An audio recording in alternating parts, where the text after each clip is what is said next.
అనగనగా కమలాపురం అనే గ్రామంలో ధనుంజయ అనే ఒక కట్టెలు కొట్టుకునేవాడు తన తల్లితో కలిసి జీవనం సాగిస్తూ ఉంటాడు.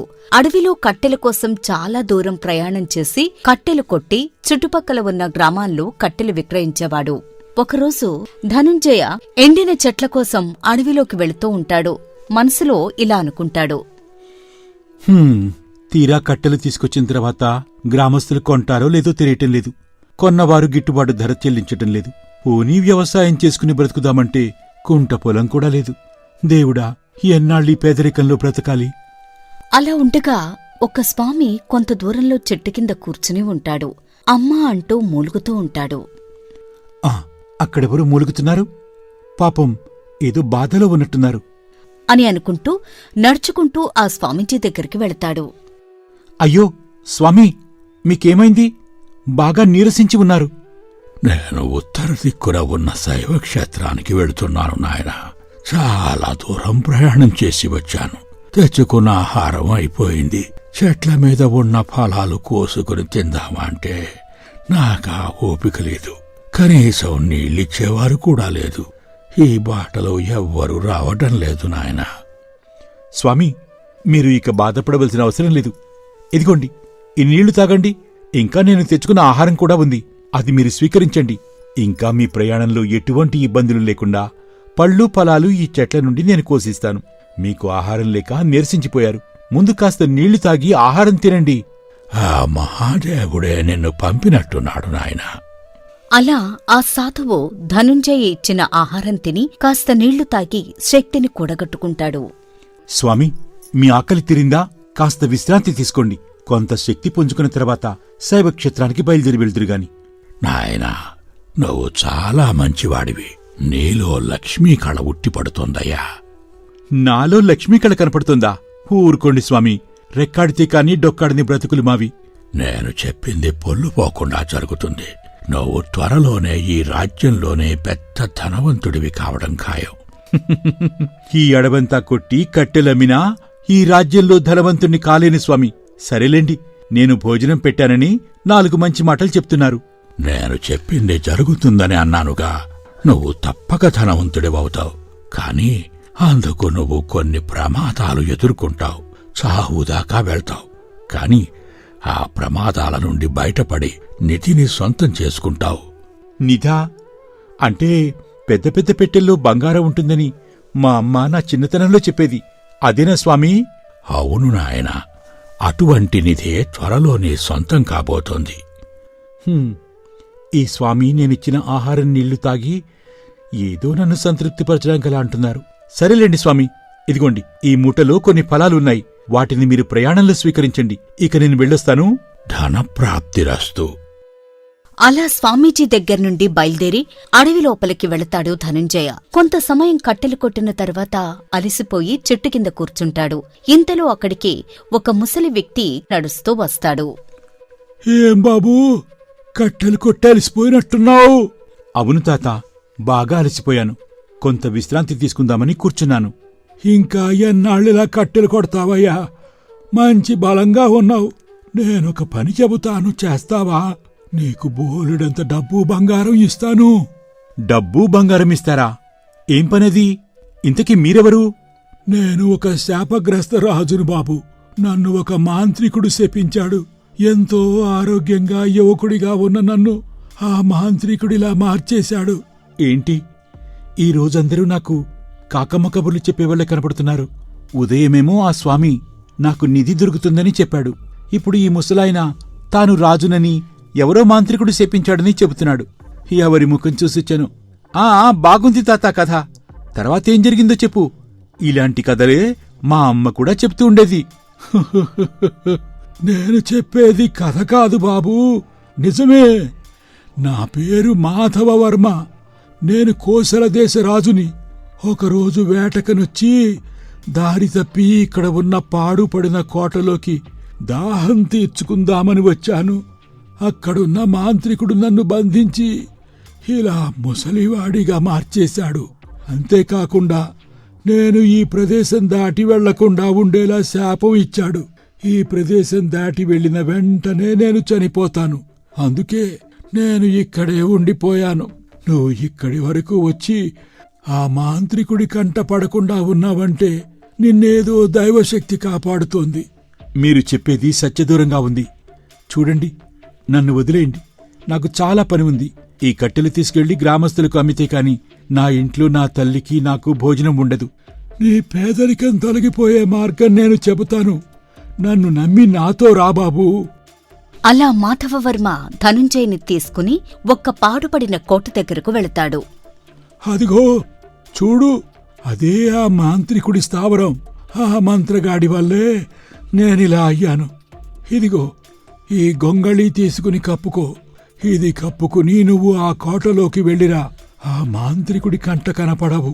వెళితే నీకే అన్ని విషయాలు తెలుస్తాయి. అలా మాధవవర్మ ఇచ్చిన గొంగళి కప్పుకుని ధనుంజయ ఆ కోటలోకి వెళతాడు.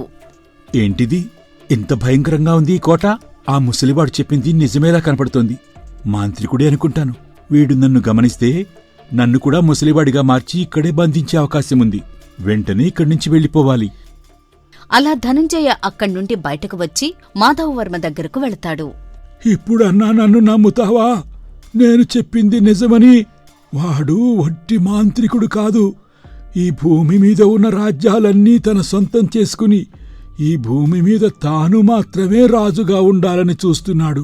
అయితే మీకు మాత్రమే ఎందుకిలా శాపం ఇచ్చాడు?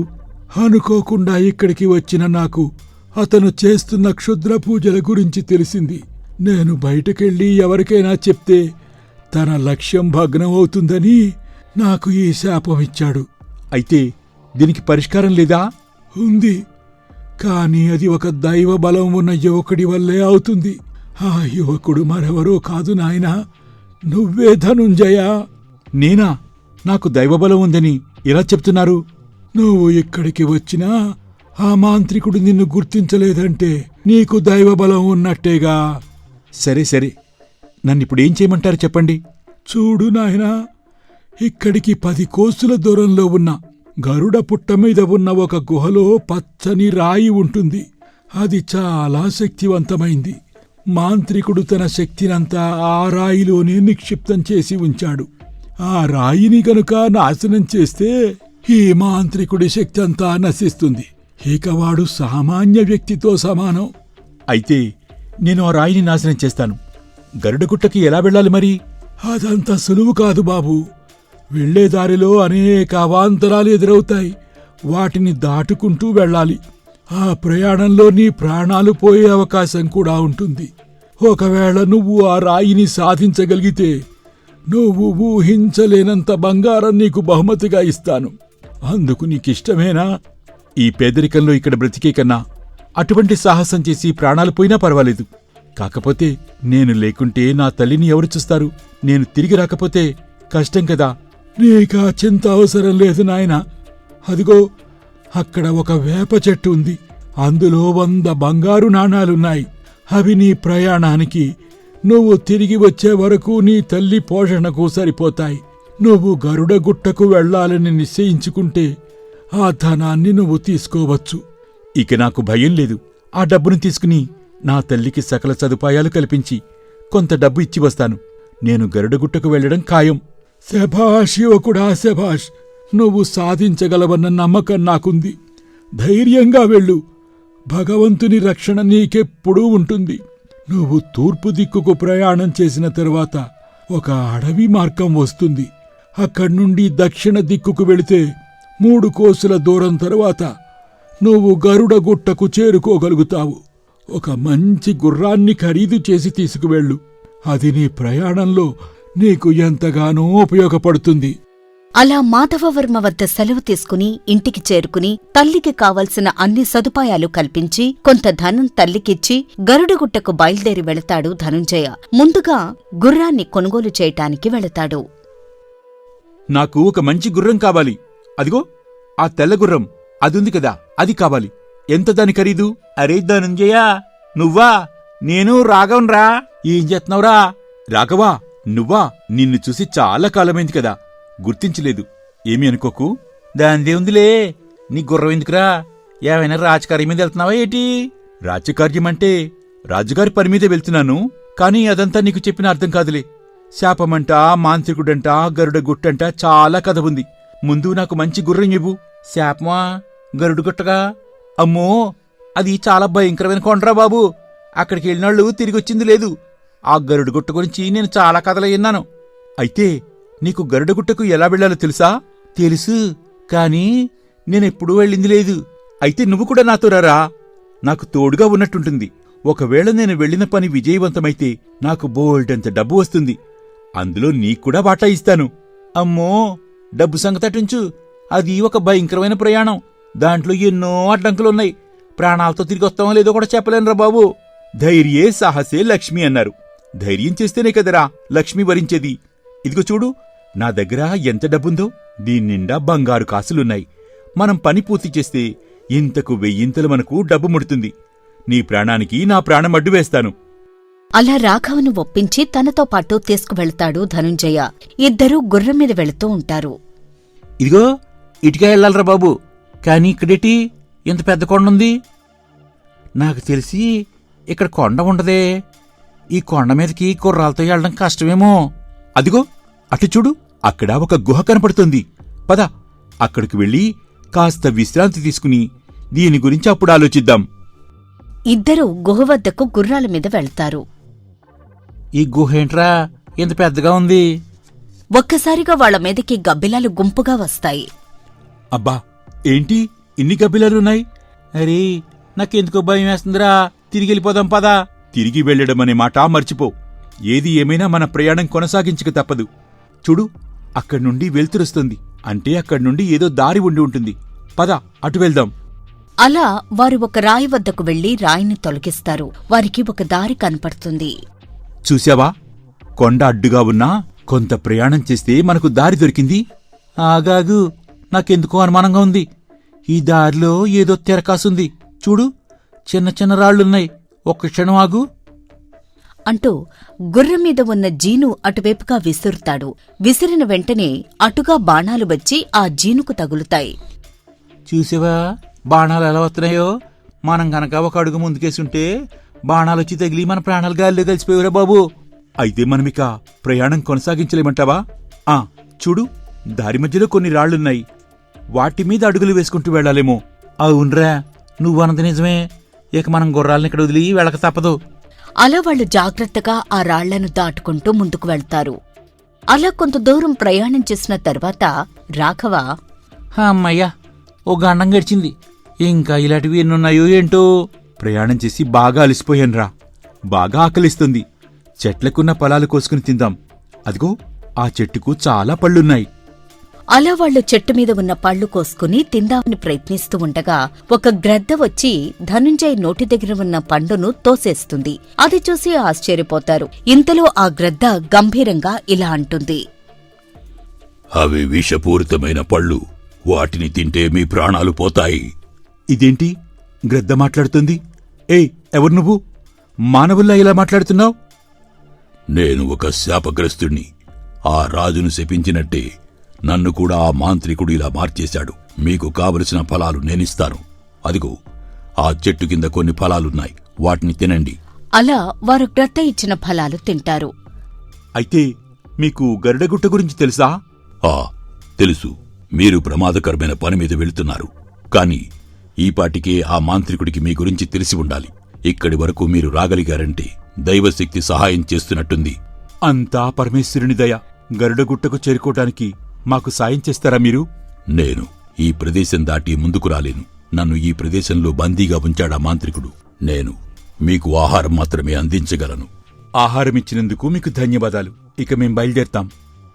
అలా వారు కొంత దూరం వెళ్లిన తరువాత అక్కడ వాళ్లకి ఎడారి ప్రాంతం కనపడుతుంది. ఇదేట్రా, ఎప్పటివరకు దట్టమైన అడవుండి ఒక్కసారిగా ఎడారి మొదలైంది? నాకేమర్థం కావట్లేదు. ఏదైతే ఏముందిరా, ప్రయాణం కొనసాగించక తప్పదు కదా. ఇంత ఎడారిలో ప్రయాణం కొనసాగించే ముందు మనతో తెచ్చుకున్న పళ్ళు కొద్దిగా తిని కాస్త విశ్రాంతి తీసుకుని బయలుదేరదాం. సరే, నువ్వు తింటూ ఉండు. ఈలోపు నేను ఈ ఎడారిలో ఎటువైపు వెళ్లాలో చూస్తాను. అలా ధనుంజయ ఎడారిలోకి వెళతాడు. ఉన్నట్టుండి ఆ ఎడారి ఒక్కసారిగా పెద్ద సరస్సులా మారిపోతుంది. అందులో కొన్ని మొసళ్లుంటాయి. అవన్నీ ధనుంజయ మీదకు దాడి చేయడానికి వస్తాయి. వాటితో ధనుంజయ పోరాడుతూ ఉంటాడు. ధనుంజయ చూడు, నీవైపు పెద్ద ముసలొస్తోంది. అది వాటి నాయకుడు అనుకుంటాను. భగవంతుడా, నువ్వే కాపాడాలి. అలా ఆ మొసలితో పోరాడి దాన్ని మట్టుపెడతాడు ధనుంజయ. నాయకుడైన ఆ మొసలిని మట్టుపెట్టిన వెంటనే ఆ సరస్సు మాయమై అక్కడ ఒక పెద్ద పర్వతం కనిపిస్తుంది. అదే గరుడగుట్ట. శభాష్ మిత్రమా, శభాష్. అంత పెద్ద ముసలిని చూసేసరికి నా పై ప్రాణాల పైనే పోయేరా. ధీరుళ్ళ పోరాడి మట్టుపెట్టావు నువ్వు. అంతా మాయగా ఉంది. చూస్తుంటే ఇదే గరుడగుట్టలా ఉందిరా. అవునవును, ఇదే గరుడగుట్ట. నేను విన్నది దీని గురించే. నువ్వు వెతుకుతున్నా ఆ పచ్చని మణి ఈ గుట్ట మీదే ఉంటుంది. అదిగో అక్కడ ఒక గుహ కనపడుతుంది. పద అటెళ్దాం. అలా వారు ఆ గుహలోకి వెళతారు. అక్కడ వారికి పచ్చని మణి కనపడుతుంది. కాని అది ఒక పెద్ద రాయి మీద ఉంటుంది. ఆ రాయి చుట్టూ చిన్న కొలను ఉంటుంది. అది మామూలు కొలను కాదు, ఒక ద్రావకల్లా మండుతూ ఉంటుంది. దాన్నుండి పొగలు పైకి వస్తూ ఉంటాయి. ధనుంజయ ఒక రాయిని అందులో వేస్తాడు. అది ఇట్టే కరిగిపోతుంది. చూస్తుంటే ఇది మండే ద్రావకంలా ఉంది. దీన్ని దాటడం అసాధ్యం. ఇక మనకి ఆ మండి దక్కినట్టే. గట్టిగా ప్రయత్నిస్తే సాధించలేది ఏమీ ఉండదు. ఆ పచ్చరాయి పైన చూడు, ఒక చెట్టు కొమ్మ ఉంది. దానికి నేను తాడు వేస్తాను. నువ్వు గట్టిగా పట్టుకుని నన్ను కిందకు దింపు. నేను రాయి పట్టుకున్న తర్వాత నన్ను పైకి లాగు. వారనుకున్నట్టుగానే తాడు ద్వారా కిందకి దిగివచ్చి పచ్చరాయిని విజయవంతంగా ధనుంజయ్ తీసుకుంటాడు. ఆ మాంత్రికుడి ప్రాణాలు ఆ రాయిలోనే ఉన్నాయి. కాని ఆ రాయిని నాశనం చేయడం ఎలాగా? అది చాలా గట్టిగా ఉంటుంది.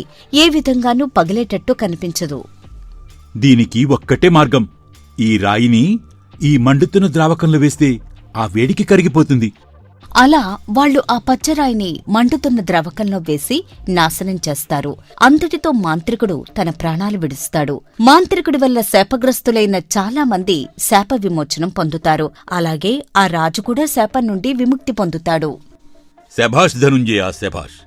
నీవంటి పరాక్రమశాలి నా రాజ్యంలో ఉండటం నాకెంతో గర్వంగా ఉంది. ఇదిగో నేను నీకిచ్చే కానుక 1,00,000 బంగారు వరహాలు. అంతేకాదు, నిన్ను ఈ రాజ్యానికి సైన్యాధ్యక్షుడిగా నియమిస్తున్నాను. కృతజ్ఞతలు మహారాజా.